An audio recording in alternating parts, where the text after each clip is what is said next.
저는 사실 비트코인 때문에 굉장히 우울합니다. 제가 비트코인 때문에 우울한 이유는 사람들과 대화하다 보면 사람들이 너무 이렇게 꽉 막혀있기 때문인데요. 비트코인이 1달러를 넘은 상태에서 변제의 최종성을 갖고 있다는 것에서 출발해야 되는데 자꾸 비트코인이 화폐냐 아니야 이런 거 따지고 있는 거예요. 심지어는 비트코인이 빈 거를 보낸다느니 아직도 이런 얘기를 하고 있는 거죠. 물론 제가 영상을 만들어서 화폐에 대해서도 얘기를 하고 그런 반론에 대해서 계속 설명을 하지만 사실 그것은 저의 본심도 아니고 저의 본색도 아닙니다. 그런 설명을 친절하게 하지만 제 마음속에서는 이것도 이해 못하냐 이 돌대가리들아 이런 마음이 막 드는 거예요. 지금 비트코인이 1달러를 넘었고 변제 최소성을 가졌잖아요. 그럼 뭘 고민해야 돼요 지금? 비트코인 화폐냐 아니냐 이런 거 따지고 있어야 돼요? 비트코인 가지고 뭘 할 수 있을지를 고민해야 될 거 아닙니까?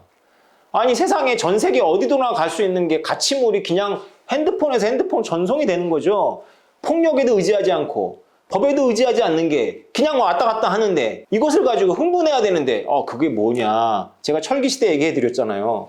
신석기 시대 대학에서 철을 보고 야 이거 녹슬어 이거 불에 녹아 이러고 있는 거와 뭐가 달라요. 돌이 아니라서 이것은 안 된다라고 말하는 거와 똑같은 거잖아요. 이건 철이에요. 돌이 아니라고요. 근데 철을 놓고 이것은 돌하고 얼마나 다른지를 계속 현미경 가지고 연구하고 있는 거예요 지금. 1달러를 넘는 것이 멀리 보낼 수 있습니다. 자, 뭘 고민해야 되겠어요? 근데 여기서 여러분 걸리는 게 하나 있죠.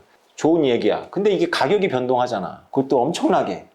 그건 문제 아니야? 그런데요.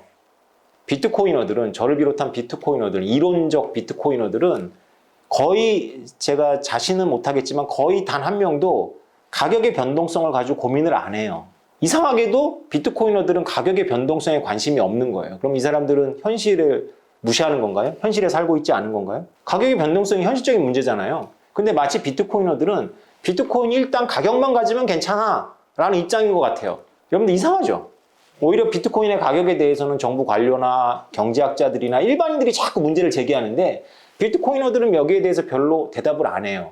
왜 그럴까요? 그냥 해결책이 있어요. 처음부터 해결책이 있었어요. 자, 이걸 설명해 드리겠습니다. 여러분들이 아마 이 얘기를 잘 못 들으실 텐데 비트코이너들이 친절하지 않아서라기보다는 여러분들의 마음이 열려있지 않아서 그랬을 거예요. 이렇게 가격이 지랄 같은데 이게 해결책이 있다고? 아주 심플한 해결책이 있습니다. 비트코인은 종이에 써놓은 그런 인쇄한 종이돈도 아니고 금처럼 그렇게 멍청한 금속 조가리도 아닙니다. 비트코인은 훌륭한 장부이자 지능을 갖고 있어요. 다시 말해서 비트코인은 프로그램입니다. 프로그램을 할 수가 있어요. 이것을 이더리움에서 받아가지고 발전시킨 걸 스마트 콘트랙이라고 여러분들은 들으셨을 건데 원래 비트코인에도 스마트 콘트랙 기능이 있습니다. 비트코인만이 아니라 이 암호화폐 전반을 설명을 해드릴게요. 제가 집을 인테리어하고 싶어서 건축업자를 불렀어요. 그랬더니 1억의 견적을 불러요. 근데 내가 1억을 지금 주면 이 사람이 아무래도 자기 애인의 명품백을 사주고 내가 원하는 페인트라든가 그 인부에 노임을 주지 않을 것 같아요. 근데 만약에 이 인테리어 업자가 당해보신 분들은 아시겠지만 인테리어 업자가 하다가 튀면 그 인부하고 이런 거 누가 돈을 내야 돼요? 건물주인 내가 돈을 내게 되어 있어요. 법에 의해 가지고. 인테리어 업자한테도 떼이고 나중에 그 미지급 어음에도 내가 돈을 내야 되는 거죠. 특히 그 인건비에 한해서 그렇습니다. 그러니까 나는 불안한 거예요. 근데 내가 돈을 안 줘. 그럼 인테리어 업자는 페인트도 안 사고 인부도 고용을 안 하겠죠. 나를 어떻게 믿고. 이런 경우에 은행이 동원되면 에스크로 거래라 그래서 내가 돈을 걸어놓고 나는 못 찾고 인테리어 업자는 그 중에 일부를 받아가지고 재료비를 해가지고 인테리어 완성한 다음에 이게 완성이 돼서 내가 승인을 하면 은행에서 나머지 돈을 주는 방법이 있겠죠. 에스크로 거래는 수출과 수입에서 사용하는 신용장 거래랑 비슷한 개념입니다. 근데 비트코인에는 그냥 이 기능이 들어가 있어요. 굉장히 똑똑하죠. 자, 이렇게 생각해 봅시다. 제가 비트코인을 줘요. 1억 원어치를. 지금으로 따지면 뭐 비트코인 2점 뭐 몇 개 되겠죠. 그죠? 2점 몇 개를 줘요. 그러면 이 인테리어 업자는 그 비트코인 2점 몇 개를 제가 보낸 걸 알아요. 근데 그 사람이 비트코인을 찾으면 내 입장에서는 아까 그 불신 문제가 있죠. 그래서 그 사람이 못 찾아요. 나는 보냈는데 그 사람은 못 찾아. 신기하죠? 그렇게 할 수가 있어요. 그렇지만 나는 보냈으니까 이 사람은 내가 다시 못 찾아오니까 자기가 사기당한 거 아니라는 확신이 생기겠죠. 그래서 페인트도 사고 인부도 고용해서 일을 합니다. 일이 완료되면 스마트 콘트랙에 의해 가지고 스마트 콘트랙은 좀 또 따로 말씀을 드릴 테니까 복잡하니까 그냥 믿으세요. 스마트 콘트랙에 의해 가지고 일이 종료가 되면 그때서야 그 사람은 그 자기 지갑에 땡그랑 떨어져요. 비트코인 2점 몇 개가. 근데 문제가 생기죠. 내가 지금 돈을 주는 시점에서는 비트코인이 4천만 원이에요. 근데 그 사람이 돈을 받는 시점에서는 비트코인이 가격이 3천만 원이 됐어요. 가격이 변하니까. 나는 상관이 없는데 받는 사람은 손해를 보겠죠. 이 문제 때문에 이 거래가 성립을 안 할까요? 여기서 먼저 현실, 우리 인간 세상의 현실에 대해서 말씀드릴게요. 우리 인간 세상의 현실에는 굉장히 중요한 특징이 있는데요. 일확천금을 노리는 도박꾼들이 어마어마하게 많습니다. 그것이 우리가 살고 있는 이 현실의 조건이에요. 바로 그들 때문에 이 문제가 아주 심플하게 해결이 됩니다. 제가 건축업자한테, 인테리어업자한테 보낸 비트코인을 이 도박꾼들 세상에 도박판에 올려놔요. 무슨 말이냐면 프로그램에 의해 가지고 도박을 걸어놓는 거죠. 그럼 도박꾼들이 도박을 걸어요. 어떻게 거냐면 한 달 후 시점, 다시 말해서 인테리어업자가 돈을 받는 한 달 후 시점에 이 비트코인의 가격이 올라 있으면 도박꾼들이 가져갑니다. 다시 말해서 내가 1억 원어치를 사서 보냈는데 그것이 2억 원이 되어 있어. 그러면 1억은 당연히 건축업자한테 가고 나머지 1억은 도박꾼한테 가요. 근데 내가 1억을 걸어놨는데 그것이 5천만 원이 되어 있어. 그럼 누가 이긴 거죠? 건축업자가 이긴 거예요. 건축업자는 얼마를 받아요? 1억을 받습니다. 5천만 원을 누가 내요? 도박꾼들이 냅니다. 이 과정에 어떤 법도 어떤 폭력도 들어오지 않아요. 그냥 프로그램에 의해서 이 장부가, 지능형 장부가 알아서 해결합니다. 이것이 만약에 강아지들이 사는 세상이나 고양이들로 이루어진 동화 같은 세상에서는 불가능할 수도 있어요. 왜냐하면 강아지들이 도박을 좋아하지 않거나 고양이들이 도박을 미친 짓이다, 저는 인간만이 하는 짓이다라고 생각해서 안 한다면 이것은 아무리 프로그램이 좋아도 불가능한데 여러분 걱정하지 마십시오. 이 세상은 도박에 미친 인간들 세고 빠지고 천지입니다. 어쩌면 금융망 자체가 바로 이 도박판일 수도 있어요. 선물 옵션이 다 그렇거든요.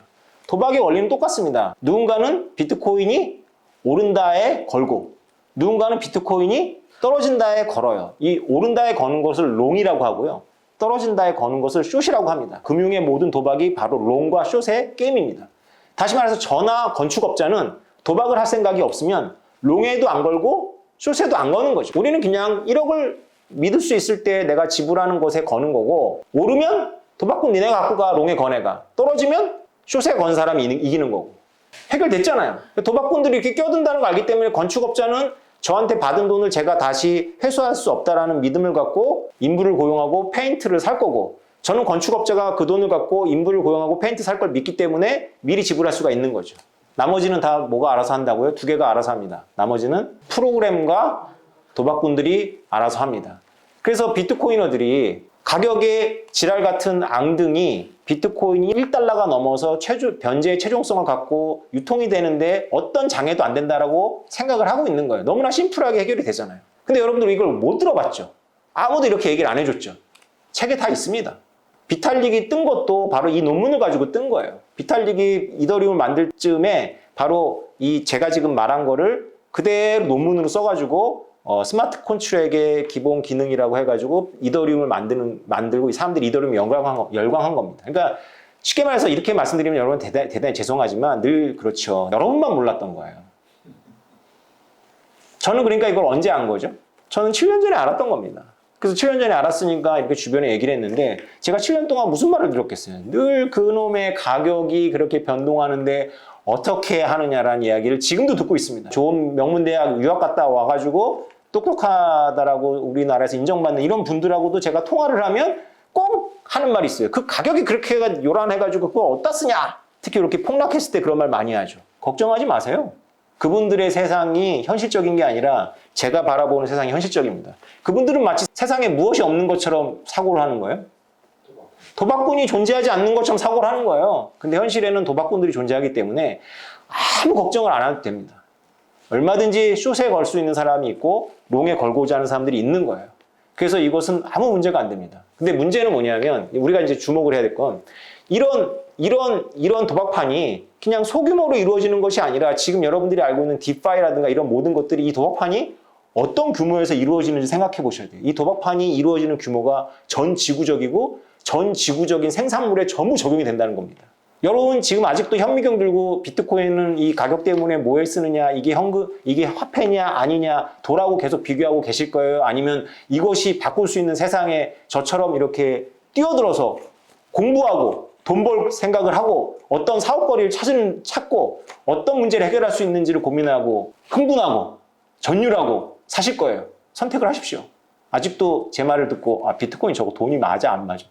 비트코인은 화폐냐 아니냐가 아니라 비트코인 뭐라고요? 비트코인은 중요한 겁니다. 끝.